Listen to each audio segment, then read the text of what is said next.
Lucas 13, do 18 ao 21.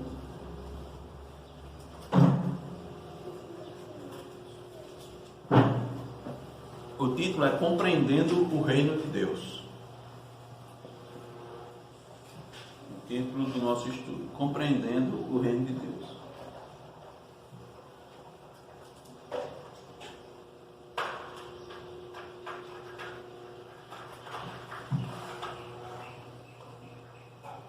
Leia aí, Abraão, por favor, Lucas 13, do 18 ao 21. E dizia: aqui é semelhante o reino de Deus, e ao que o compararei.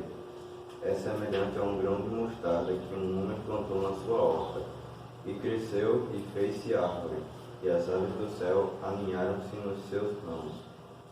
Disse mais: a que compararei o reino de Deus? É semelhante ao fermento que uma mulher tomou e escondeu em 3 medidas de farinha, até ficar tudo levedado. Amém. Vamos orar. Senhor Deus, te pedimos o teu favor, Deus, para podermos transmitir a tua palavra. Concede, Senhor, a tua graça para que possamos falar, Senhor, aquilo que é necessário para as nossas vidas, para esta pequena reunião, congregação, essa igreja, essa reunião dos santos. Apesar de nós, ó Deus, e apesar dos nossos pecados, apesar das nossas faltas e, Senhor, da nossa indignidade, te pedimos esse favor, Deus, e a compreensão. Nos ajuda a entender, Senhor, sobre o teu reino. Não queremos viver, Senhor, na ignorância. Muito menos, ó Deus, queremos ter um conhecimento meramente intelectual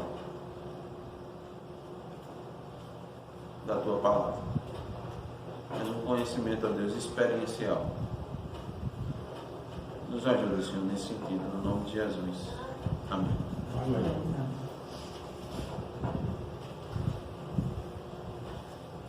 Deixa eu perguntar, irmãos. Vou começar fazendo uma pergunta. Versículo 18, Cristo diz: e dizia: a que é semelhante o reino de Deus? E a que o compararei?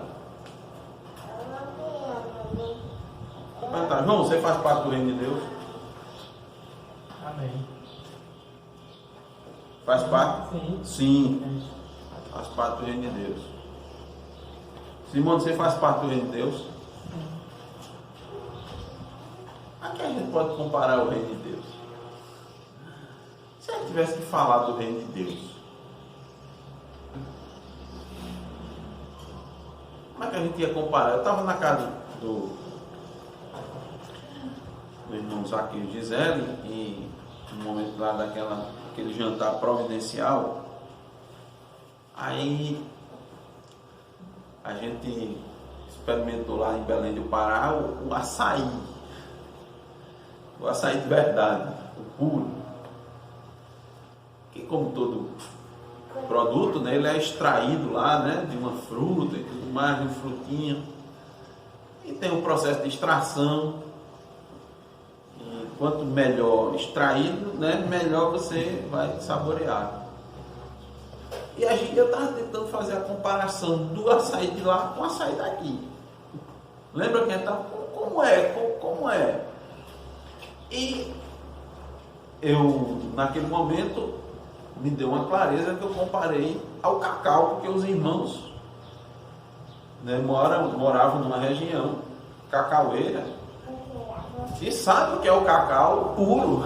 Aqui a gente, quando chega, né, já chega misturado, já chega os produtos industrializados, e eu fiz uma comparação para os irmãos terem uma ideia, né, mais ou menos de como era. Cristo aqui está pedindo, está nos dando fazendo uma comparação para podermos entender o reino de Deus. Ele vai usar aqui parábolas, né? Ele vai usar parábolas, porque ele queria trazer, atentem bem para isso, eles queriam trazer, Cristo queria trazer né, um entendimento, trazer um ensinamento para que os seus discípulos, aqueles que o seguiam, pudessem compreender de fato o que era o reino de Deus.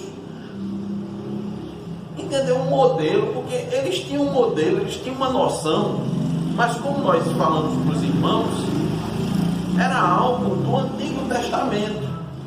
Veja, algo do Antigo Testamento. O Antigo Testamento era uma sombra, né? Era um indicativo daquilo que viria. Então, no Antigo Testamento, nós temos um modelo do que seria um reino, do que seria um rei, né? Do que seria uma nação. Não temos, João? Temos no Antigo Testamento ou não temos? Você fala o reino terreno. Sim. Sim, não é para comparar, assim, para a gente ter uma noção, não tem? Seria quem? Seria o quê?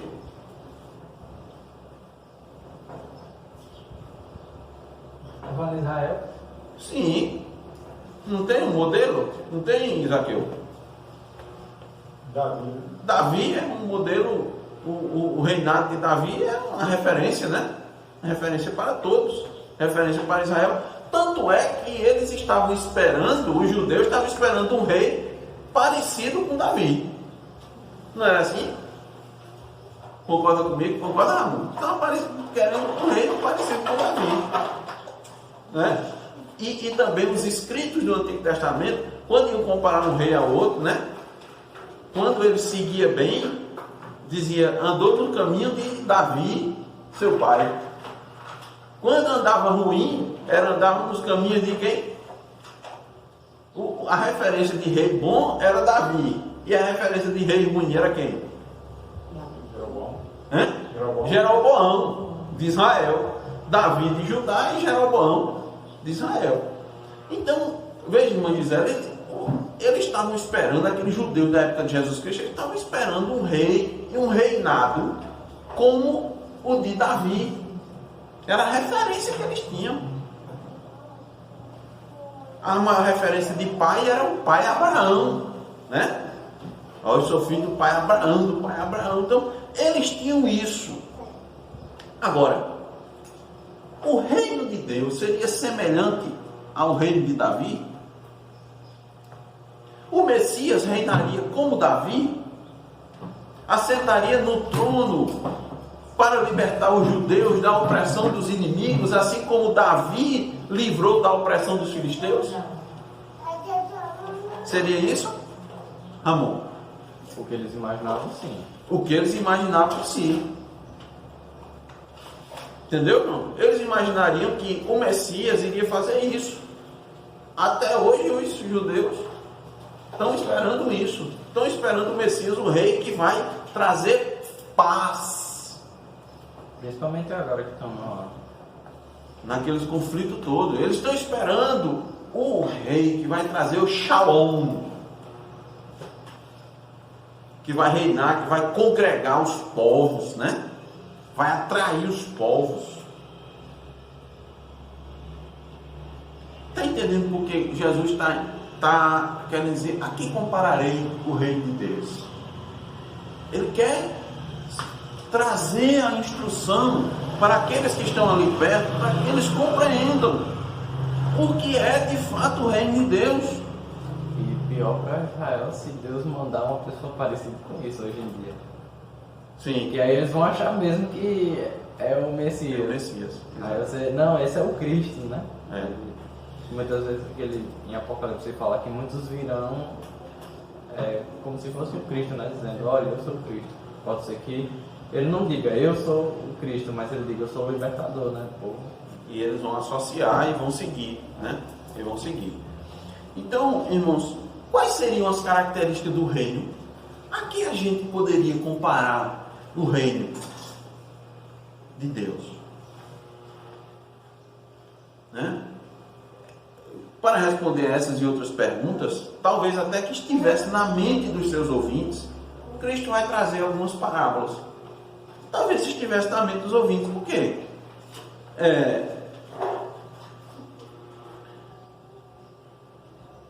nos nossos dias, irmãos, cada um vai formulando na cabeça quem é Deus. A gente já tratou sobre isso, né? As pessoas, cada um bota na cabeça quem é Deus. Você sai perguntando por aí as pessoas quem é Deus. Pouquíssimas pessoas vão responder aquilo que tem na Bíblia a respeito de quem verdadeiramente é Deus. E o reino de Deus? Nós podemos considerar, irmãos, que há uma ligação entre esse versículo aqui, que Cristo está trazendo essa instrução, e o anterior. Cristo antes estava falando sobre o quê? Quem é que lembra aí? Veja aí. Cristo falou sobre o quê? Qual foi o episódio em que Jesus estava participando? A coisa da mulher, né? Isso. Cristo, irmãos, muito provavelmente estava levando seus discípulos a entender que a cura do corpo e da alma que ele operou recentemente nessa mulher encurvada fazia parte da confirmação do reino de Deus. Não foi isso que ele fez no episódio anterior? Libertou uma mulher do corpo e da alma. Isso é muito provavelmente que Jesus estava querendo que eles entendessem que o reino de Deus havia chegado. O reino de Deus havia chegado. Por quê? Porque o reino de Deus, ele é a maior característica do reino de Deus, ele é espiritual.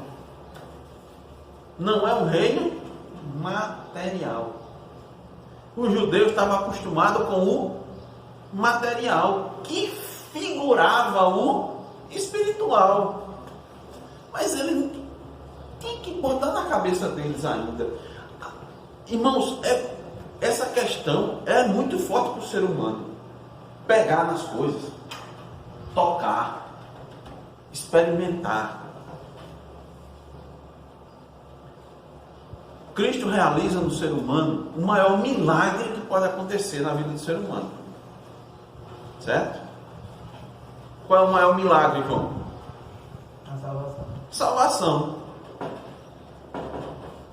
Mas as pessoas nos dias de hoje ainda continuam procurando milagres. A salvação, a salvação verdadeira, ela faz algo na vida do ser humano que é impossível para qualquer outra situação, qualquer outra coisa acontecer. Ele realiza algo que o ser humano não pode fazer, outras instituições, nada pode fazer. E isso fica evidente na vida do cristão. É um sinal da salvação. Ou a pessoa começa a manifestar sinais de que é salvo, sinais de que é um filho de Deus, sinais que foi transformado. Mas as pessoas no dia de hoje continuam procurando outros sinais, outras coisas. É preciso ficar acontecendo coisas extraordinárias no meio da igreja para dizer que Deus aqui opera. Não basta a transformação da vida. Não basta a mudança. E eu estou falando quando é mudança verdadeira. Porque quando a mudança verdadeira ocorre, irmãos, nós vamos ver isso daqui nessa parábola, a vida toda da pessoa muda.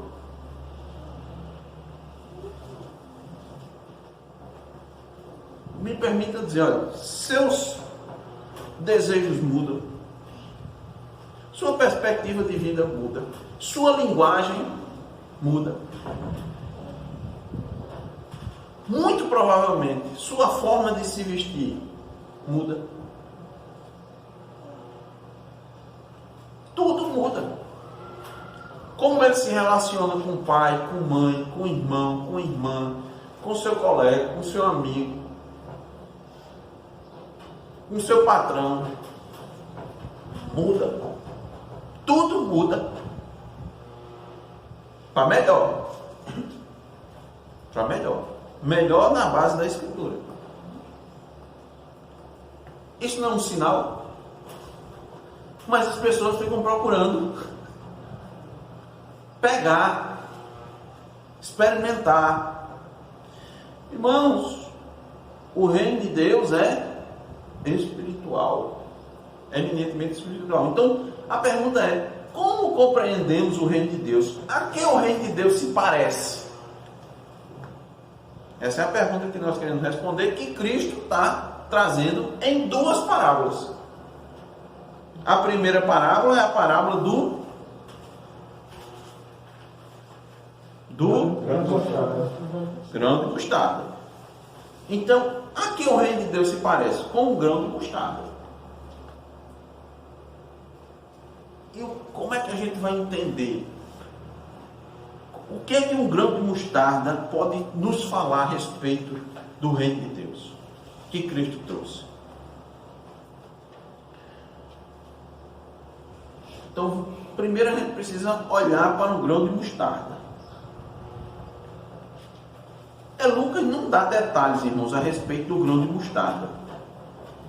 É interessante. Lucas dá uma ênfase em outra coisa. Por quê? Porque nós temos um texto paralelo. Essa parábola nós também a encontramos em Mateus e em Marcos. Muito provavelmente Lucas não dá ênfase no tamanho do grão de mostarda, porque ele quer enfatizar a árvore que a mostarda se torna. Mas Mateus e Marcos nos dão noção. Vamos fazer assim. Simone, leia aí, por favor. Não desmarque Lucas, né? Leia Mateus 13, 32.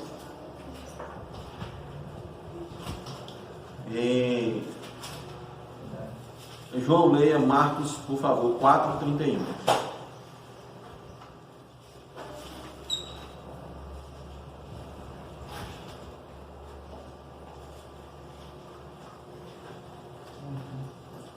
Mateus 13, 32.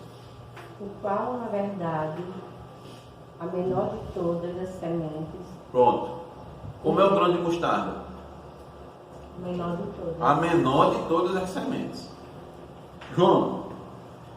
É como um grão de mostarda que, quando semeado, é a menor de todas as sementes sobre a terra. Os irmãos já tiveram a curiosidade para ver, ou já viram um grão de mostarda?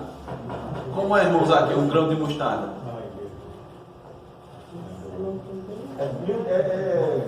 É como se fosse aquele coisa de pólvora, né? Bem pequenininho. Pronto, aí. Usando a linguagem que o irmão está acostumado, policial. Pólvora fina, né? Pólvora fina. A pólvora fina, imagina uma pólvora fina. É do jeito mesmo, né? É a mesma coisa. Irmão, acho que a gente pode dizer que é do tamanho da cabeça de um alfinete, né?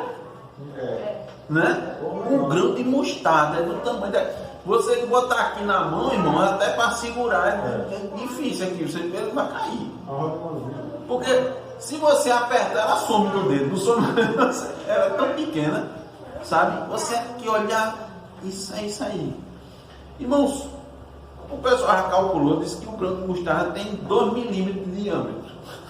2 milímetros de diâmetro. É nada, né? É nada. Então, a que compararei o reino de Deus? Ruquinha. 2 milímetros é muito ou pouco? É pequeno ou grande? Pronto. Então, o reino de Deus é algo pequeno, ou que começa pequeno. O reino de Deus é algo que começa pequeno. Uma semente quase imperceptível, não chama a atenção, minúscula. Se caísse aqui um grão de mostarda no chão, a gente ia ter dificuldade. Eu ia dizer, é uma poeira, né? É poeira. Você não ia. Então, irmãos, o reino de Deus é essa semente desse tamanho que é plantada no chão. Quem não conhece não vai dar muita importância. Vai dizer assim, é um grão de areia. É um grão de areia. Está no chão. Você não vai dar importância. Eu pergunto, quem deu importância ao nascimento de Cristo? O nascimento de Cristo, irmãos, teve assim alguma relevância? O nascimento de Cristo chamou a atenção de Israel, do povo de Israel? Não. Quem eram os pais de Cristo? Pessoas da sociedade, reconhecidas na sociedade? Não. O pai era um carpinteiro, né? E a mãe, a jovem judia, como qualquer outra. O que eles representavam para a sociedade da época? Nada. Grão de mostarda. Onde foi que Cristo Jesus nasceu? Ou cresceu? Ele nasceu em Belém, que não foi do Pará. Belém da Judéia. Nasceu em Belém, mas cresceu aonde? Nazaré. Nazaré era o quê? Não era nada. E a fama de Nazaré era péssima. Pode vir alguma coisa boa? Perguntou Natanael a Filipe. Está lá em João 1,46. Pode, de Nazaré, pode sair alguma coisa boa? Então, irmãos, era ínfimo. O reino de Deus começa quase imperceptível. O reino de Deus começa quase imperceptível. E normalmente é assim que Deus faz. Ele disse: eu pego os que são nada para envergonhar os que são fortes. Pode ver. Jesus pega os grãos, pega os poucos. As vitórias grandes vitórias, marcantes vitórias de Israel foram com poucos. Gideão tinha quantos para enfrentar? 300.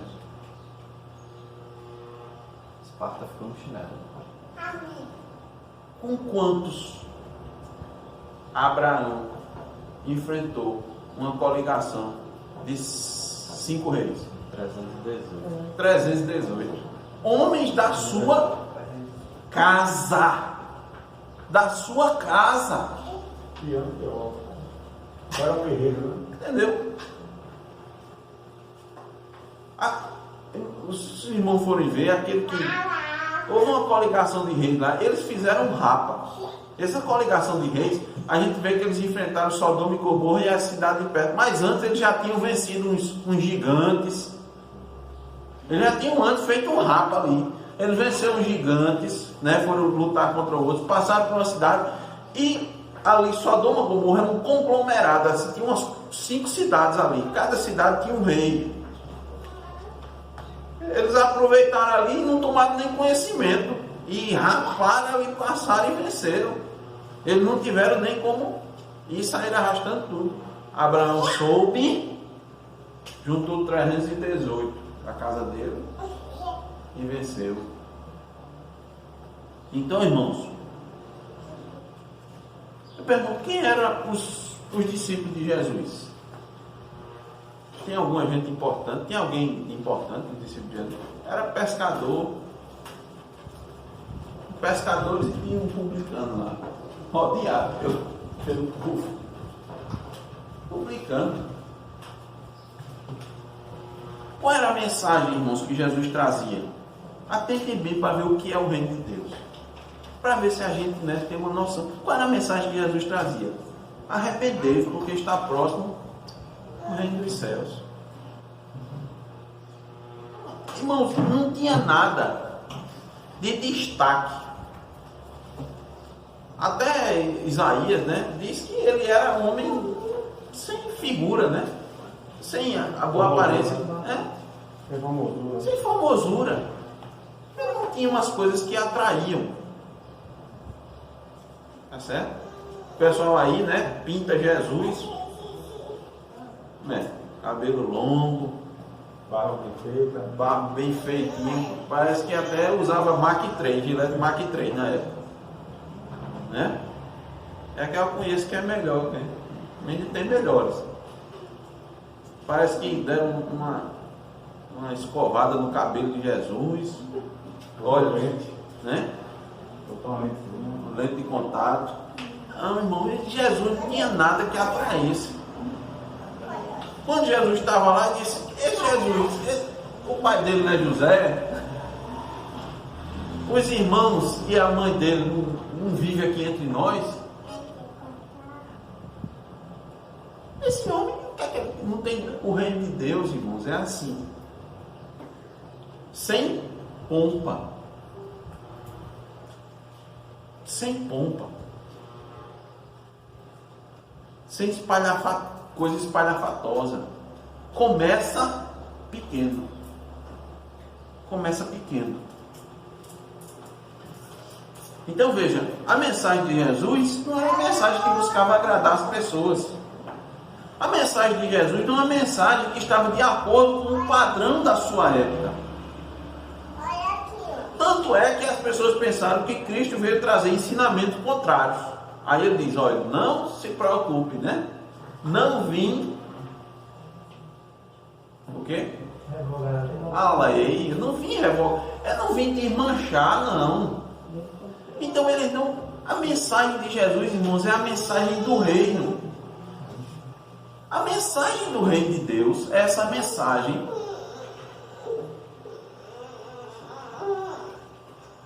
A mensagem do reino de Deus é a mensagem que não é essa mensagem que traz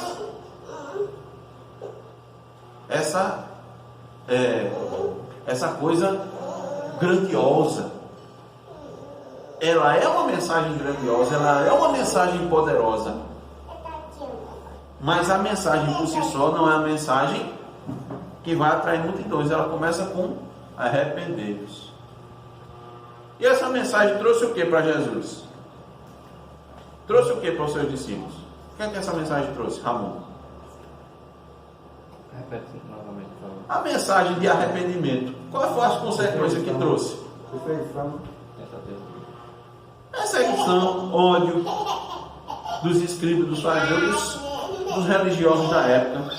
Para onde foi que a mensagem de Jesus levou ele? A cruz, a gente leu aqui, foi na sequência.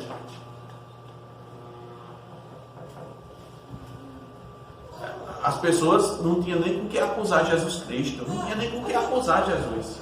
E acusar de quê? Levaram falso testemunho, fizeram de tudo, né? Perante Caifás, o sumo sacerdote, foi isso que a gente leu? Na casa dele, lá no negócio lá pomposo, ele lá sentado, todo mundo tentando incriminar. Tanto é que depois de lá eles incriminaram Jesus religiosamente. Aí levaram ele para os tribunais, levaram para Pilatos. Pilatos disse o quê? Não tem por que condenar esse homem. A mensagem de Jesus levou ele para a cruz. A Bíblia diz que a mensagem da cruz é escândalo para os judeus, loucura para os gentios, para os gregos. Depois que Jesus morreu, irmãos, quantos cristãos, diz a Bíblia, haviam antes do Pentecostes? Tinha quantos? Quem lembra dessa? Quantos tinham? Está lá escrito. Vamos abrir a Bíblia para a gente decorar essa passagem aí. Atos 1,15. Atos 1,15.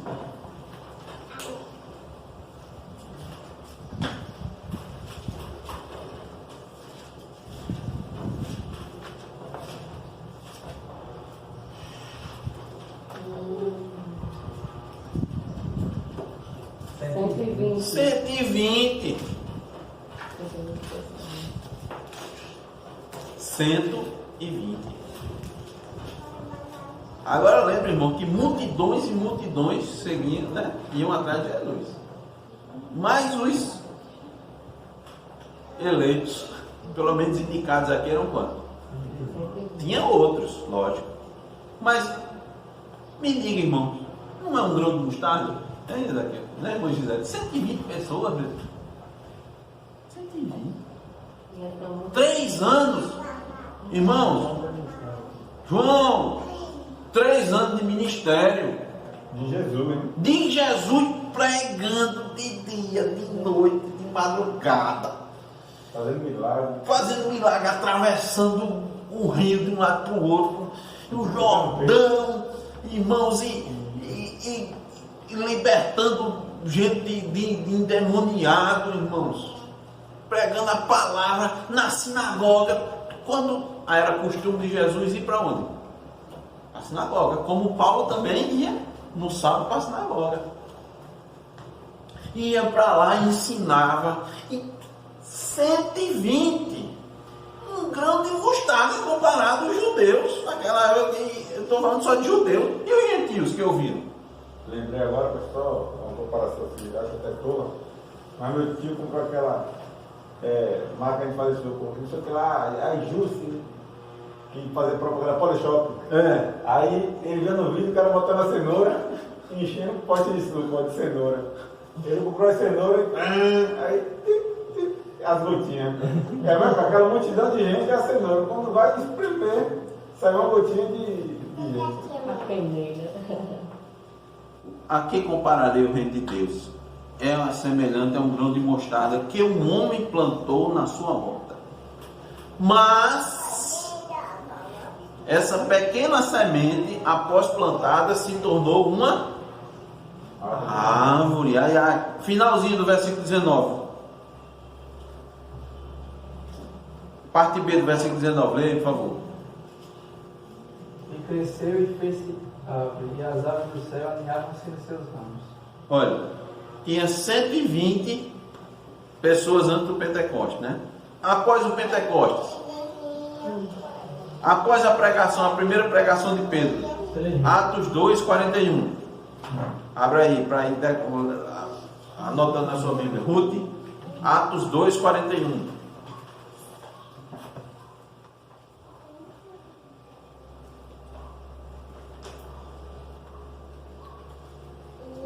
É para você ler, viu?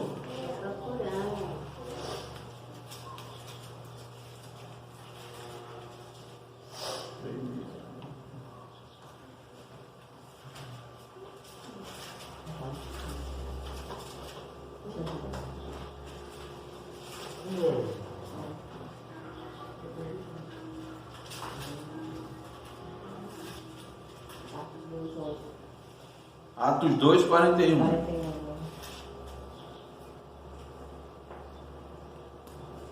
Então, os que lhe aceitaram a palavra foram batizados, havendo um acréscimo naquele dia de quase 3.000 pessoas. Pronto, então, aí tinha 120 mais 3.000.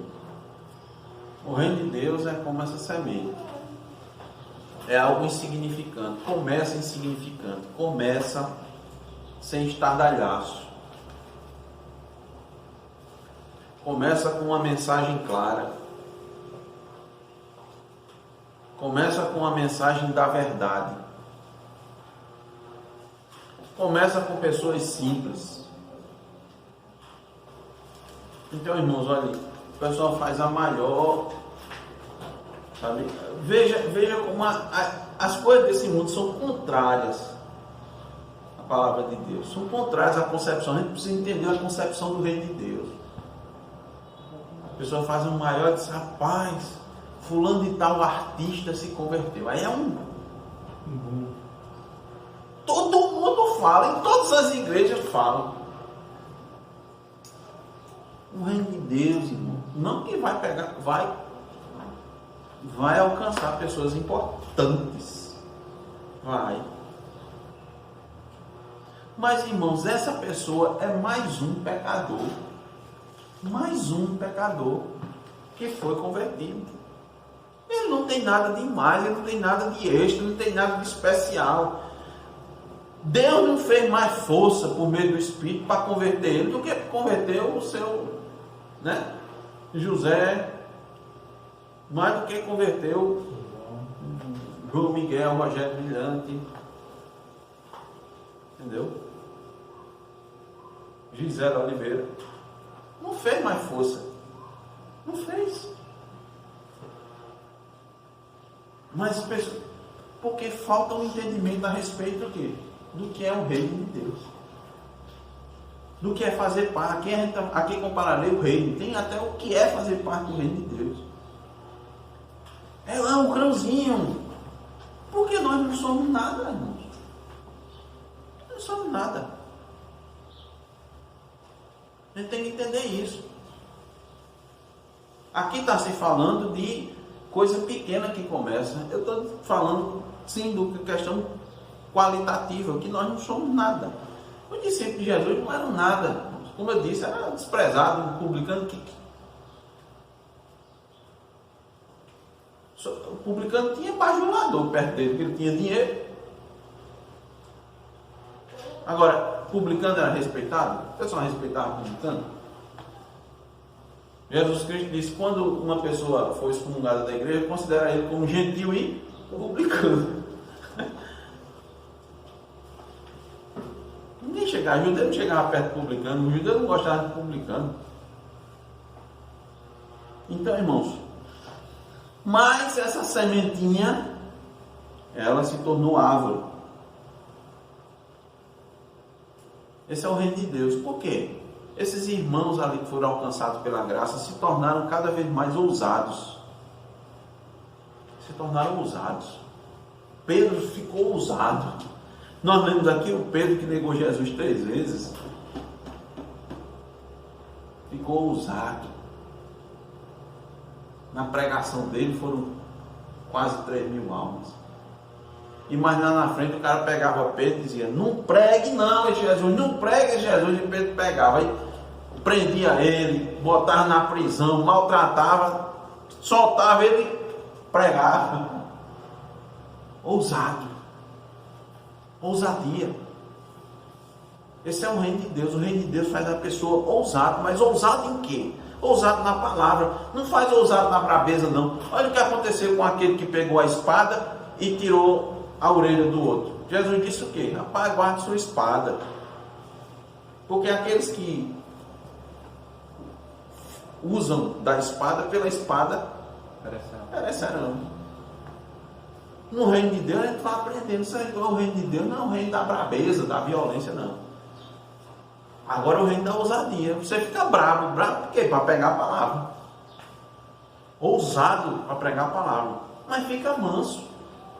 Bem-aventurados os mansos, porque herdarão a terra. Você fica manso. Você aprende a receber afronta. Você fica acostumado a receber calúnia, difamação. Aí você não vai pegar a espada, não. Você fica manso. Isso é característica. Eu disse aos irmãos, né? Isso é uma característica do reino de Deus. Que ninguém faz parte do reino de Deus. Né?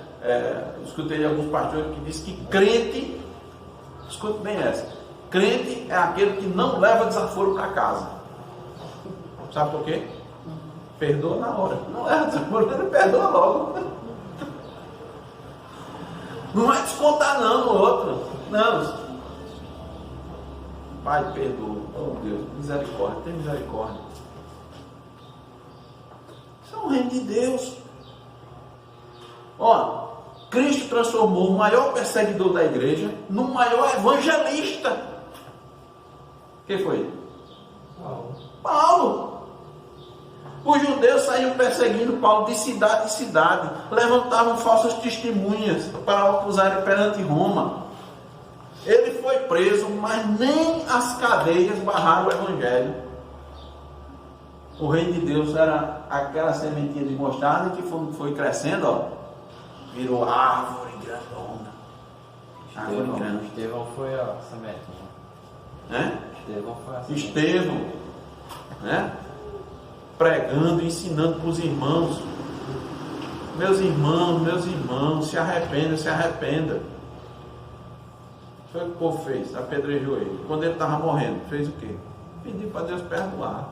E perdoou, porque Paulo estava ali. Perdoou.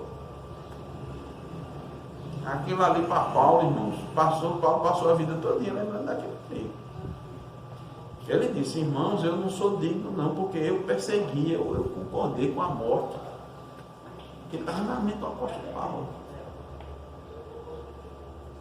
Lógico que não era para remorso, né? Era para lembrar da situação que ele passou e o que ele fez. Paulo disse assim, escrevendo aos Filipenses: irmãos, quero cientificar-vos, dar ciência a vocês, né? De que as coisas que me aconteceram têm contribuído para o progresso do Evangelho, de maneira que as minhas cadeias em Cristo se tornaram conhecidas de toda a guarda pretoriana e de todos os demais, e a maioria dos irmãos, estimulados no Senhor por minhas algemas, ousam falar com mais desassombro a palavra de Deus. A sementinha lá, os discípulos no caminho de Emaús, Cristo morreu, pronto, acabou-se, né? Acabou-se, meu Deus, acabou-se, e agora? A sementinha, ó, cresceu. Paulo realizou, irmãos, pelo menos 3 viagens missionárias. E em poucos séculos o cristianismo havia se espalhado por todo o mundo civilizado. A Europa, parte da Ásia, parte da África. Não era o mundo que se conhecia na época. Então, irmãos, o que é que a gente aprende com isso? Não devemos menosprezar o poder da semente do Evangelho. O poder da semente do Evangelho. Pode ser, irmãos, uma pequena congregação como a nossa, sem expressão, sem reconhecimento. Pode ser, irmãos, um pregador desconhecido, um pregador desprezado, que está falando de Cristo para uma cidade idólatra, um missionário que trabalha em países islâmicos, né? Que persegue. Até mesmo um ministro fiel que labuta numa igreja problemática, um irmão que está falando na sua família e o pessoal está desprezando, não está nem aí. Você está falando, mas meu Deus, né? Meu Deus, a gente fala, prega, mas não, nada, meu Deus, nada. A gente tem que continuar. Não podemos menosprezar o poder da semente de mostarda do Evangelho. É um pequeno grão que vai ser lançado na terra. Deus vai dar o crescimento. No tempo dele, do jeito dele, da forma dele. Nós não podemos parar. Nós devemos ser ousados como esses irmãos aqui. E vocês sabem, irmãos, que a ousadia aqui era pôr a vida em risco. Ser ousado aqui era pôr a vida em risco. Então, devemos ter coragem, não devemos desanimar frente à grandeza do trabalho, sabendo que o reino de Deus é comparado a uma semente de mostarda. A que mais o reino de Deus se parece? Vamos concluir com essa segunda parábola. Versículo 21. Leia, alguém pode ler, por favor. 21 de Lucas 13. É semelhante ao fermento que uma mulher tomou e escondeu em 3 medidas de farinha, até ficar tudo levedado. Cristo agora está se referindo a outro tipo de expansão do reino de Deus. A gente pode dizer o seguinte, irmãos, que o grão de mostarda, ele se refere à expansão externa. Uma expansão externa. Você bota o grãozinho, né? Aí a semente pequenininha vai e resulta numa árvore grande, onde as árvores podem se alinhar, né? As aves podem fazer ninhos. Uma árvore, irmãos, de mostarda, ela cresce pelo menos 3 metros. Fica grande. Já imaginou uma sementinha, só aquela sementinha, ó, que é imperceptível. Uma semente gera uma árvore de mais de 3 metros de altura. Fica frondosa assim, ó, porque as aves podem fazer seu ninho, muitas aves. Então essa é uma expansão externa. Agora Cristo vai comparar o reino de Deus com um fermento. E o fermento, ele trabalha. Como é que o fermento trabalha? de dentro, né? Ele vai trabalhando ali dentro, vai fazendo crescer a massa. Então, a gente está entendendo que esse fermento aqui é um crescimento interno. Entendeu, irmão? Você bota o fermento dentro da massa e o fermento vai trabalhando dentro e a massa vai crescendo. Então, isso significa dizer que o reino de Deus é também como um fermento que vai expandindo dentro da pessoa. O peregrino, né? Quando ele vai receber as orientações, quando ele passa pela porta estreita e vai até a casa do intérprete, aí tem uma das visões que ele tem, que é exatamente, tem um fogo, estava aceso, e uma pessoa que estava na parte da frente jogando um balde de água para apagar o fogo. Só que aí eles vão e dão a volta no local, no cenário, e aí eles veem por trás que tem uma pessoa que estava jogando gasolina. Aí ele, o que significa isso? É o diabo, ele tenta apagar o fogo que está no nosso coração, mas Cristo por trás, sem que ele veja, lança cada vez mais gasolina para que o nosso fogo ele não se apague. Então ele vai se expandindo, crescendo, né? Tomando conta da vida do cristão. Ele vai crescendo e vai determinando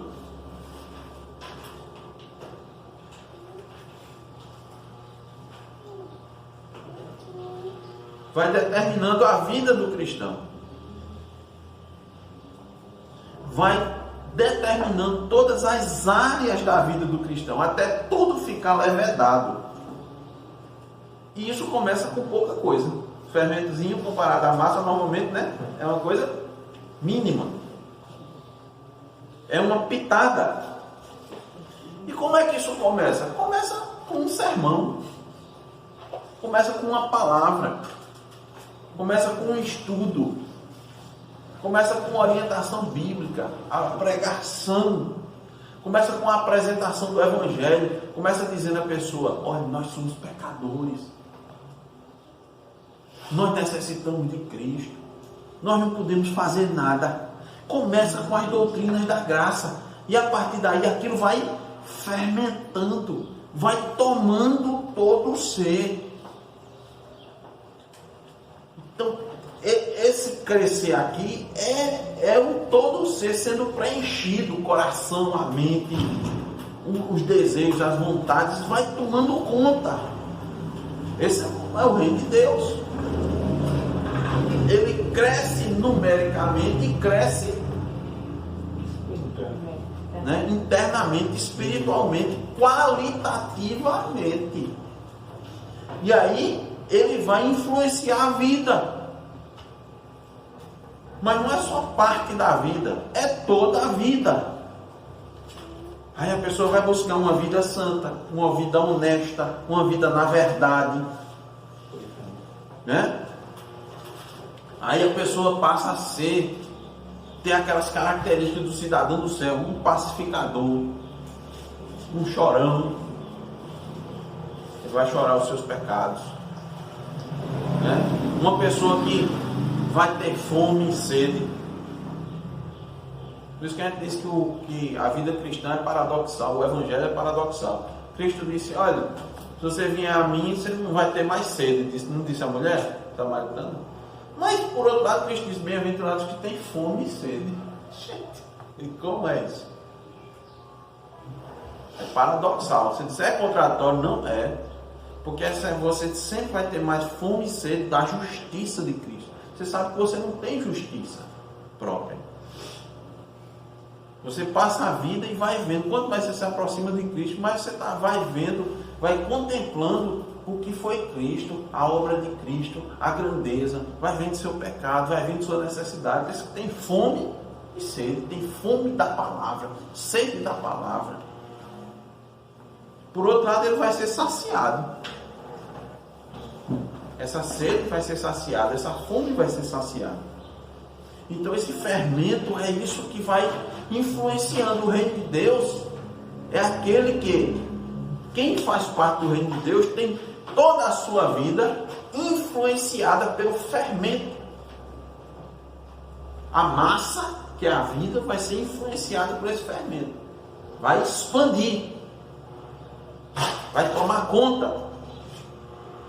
Isso vem pelo desejo, né, da escritura, por meios de graça. A pessoa fica sendo participante dos meios de graça.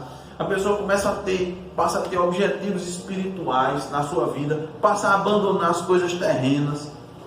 E esse crescimento, irmãos, passa a ser contínuo, gradual. Vai sempre tomando, vai sempre acontecendo.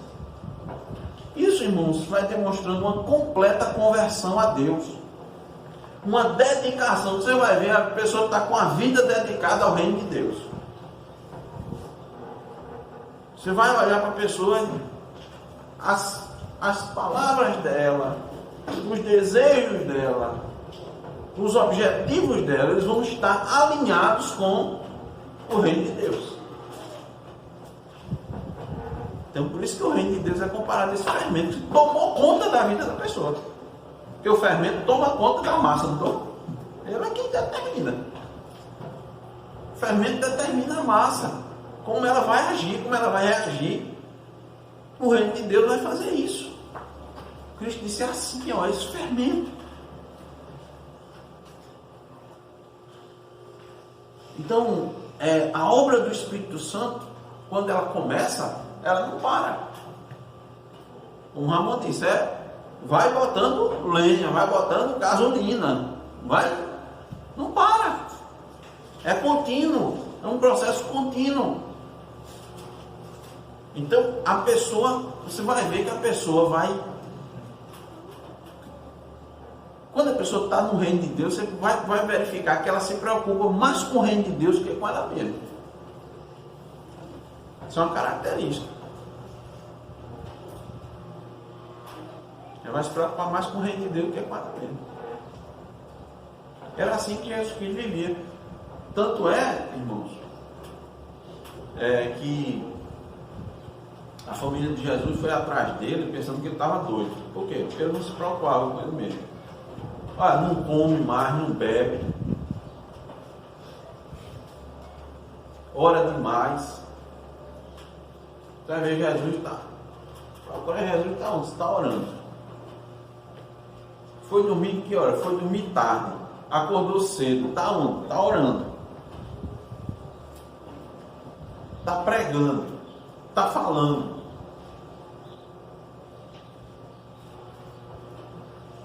O apóstolo Paulo disse, não vivo mais eu, mas Cristo vive em mim. Então, quando você está no reino de Deus, irmãos, o reino de Deus toma conta. Deve tomar conta. Fermentar. Então, nós precisamos perguntar, para aplicar nas nossas vidas, na aplicação final aqui, concluindo, essa obra da graça tem crescido nas nossas vidas como o fermento cresce na massa? Tem acontecido isso? A graça de Deus tem crescido na minha vida a ponto de eu manifestar essa graça na minha vida? Ser fácil essa manifestação? É uma pergunta de reflexão, já que nós, eu creio que todos nós fazemos parte do reino de Deus. Temos que verificar se essa descrição aqui que Cristo traz do reino de Deus, ela condiz com nós que fazemos parte desse reino. Nós estamos compreendendo o reino de Deus nessa dimensão? Porque Cristo disse assim, a que compararei, né? Ou seja, eu preciso comparar para vocês entenderem. Vocês estão compreendendo como é o reino de Deus? Que era para eles fazerem aquele paralelo com aquilo que estava acontecendo. Acontecendo com Cristo, acontecendo com a caminhada dos discípulos. Você está entendendo que, essa mulher aí liberta, isso é o reino de Deus que já chegou, né? Aqueles 70 sendo enviados, aqui é o reino de Deus que já chegou. E tantos outros. né? Tanto que aconteceu aqui para trás, sabe? Que Jesus Cristo vivenciou com seus discípulos até aquele momento. Você está entendendo que o reino de Deus traz divisão? Ele não falou de divisão, não vinda. O reino de Deus traz divisão. Tudo isso, sabe, irmãos? Aquele que faz parte do reino de Deus é um servo vigilante. É um servo prudente. Se você não for vigilante nem prudente, você tem que prestar atenção que você, muito provavelmente, você não está no reino de Deus. Você está pensando que está, mas não está. Você está vivendo ansioso. Uma vida ansiosa, inquieta, preocupado, perturbado. Não, isso não faz parte do reino de Deus, não. Porque o reino de Deus, Cristo disse assim: não andeis ansiosos. Buscar em primeiro lugar o reino de Deus. Reino de Deus. Então Cristo queria mostrar, sabe, irmãos, que os ensinamentos anteriores dele, que estava indicando que o reino de Deus havia chegado. Isso aqui compararei o reino de Deus. Abra os olhos, olha, o reino de Deus é esse. O reino de Deus não é comida nem bebida. O reino de Deus não é status. O reino de Deus não é nada disso. O reino de Deus é como um grãozinho de mostarda. Aquilo vai crescer. E olha, presta atenção, irmãos, ó. Ele disse isso, Cristo disse isso muito antes do crescimento, né? Para que eles também já ficassem atentos. Mas Jesus só somos nós, né? Jesus é dos 12 e o pessoal dizia: ei, Jesus, está pensando que eu não sei não? Mas Jesus, tu está iludido. Essa multidão todinha aí está atrás de comer. Está atrás do pão e do peixe que tu multiplicou. Está atrás de ser curado por soube, né? E aquela mulher lá fazia não sei quantos anos estava doente. Tu foi e libertou. O cego de nascença, o aleijado. Esse povo está atrás disso, Jesus. Você não está sabendo disso, não. Os teus seguidores mesmo são poucos. Jesus disse: eu sei, porque o reino de Deus é como um grão de mostarda. E os 12 estão vacilantes ainda, né? Os 12 ainda. Jesus, esse Pedro, oxi, sabe de nada não, Jesus. Esse Pedro aí é fogo de palha. Isso aí, ó, eu vou, Jesus, eu vou. Negou Jesus, né? Depois Jesus disse isso, ainda negou Jesus 3 vezes. Jesus disse: eu sei. Isso é um grãozinho, isso é um fraco, mas eu vou pegar esse fraco. Eu vou pegar esse pecador. Eu vou pegar esse cabo que não sabe falar direito. E vou transformar ele num cara ousado no falar. Tanto é que quando eles pregaram, lá em Atos da Apóstolo, está lá escrito: esses homens são indoutos, eles nem estudaram. Eu conheço eles daí, são pescadores que não estudaram, não. Como é que estão falando desse jeito? Porque eles fazem parte do reino de Deus. Pelo Espírito Santo eles se tornaram ousados. A ousadia deles era na palavra, no reino. Então isso é a característica, irmão, do reino. Isso é para Cristo nos trouxe para a gente compreender o reino. Por isso que eu dei o título assim: compreendendo o reino de Deus. Para que a gente tenha claro o que é fazer parte do reino de Deus, as características do reino de Deus, para que a gente identifique e para que a gente viva, evidentemente. Então, meus irmãos, para completar, né?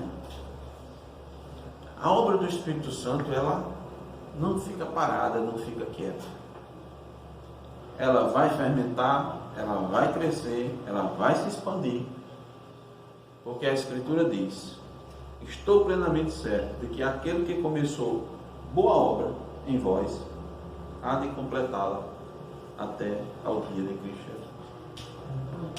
Fiquemos com essa promessa, com essa certeza, e nos mantenhamos, né, ousados para viver em prol do reino de Deus. Ô, pastor, só uma referência rápida que ali. No fermento, ele tem sua composição totalmente distinta da massa, né? Mas ela controla a massa, né? O fermento, o espírito, ela vai controlar a carne, né? E não a carne controlar o espírito. Ele vai dominar, né, para dominar o nosso ser, né, para preencher o nosso ser, para alterar e preencher. Exatamente. Alterar e preencher. Essa é a ideia. Que Deus nos dê entendimento, irmãos, né, a respeito do seu reino. Amém.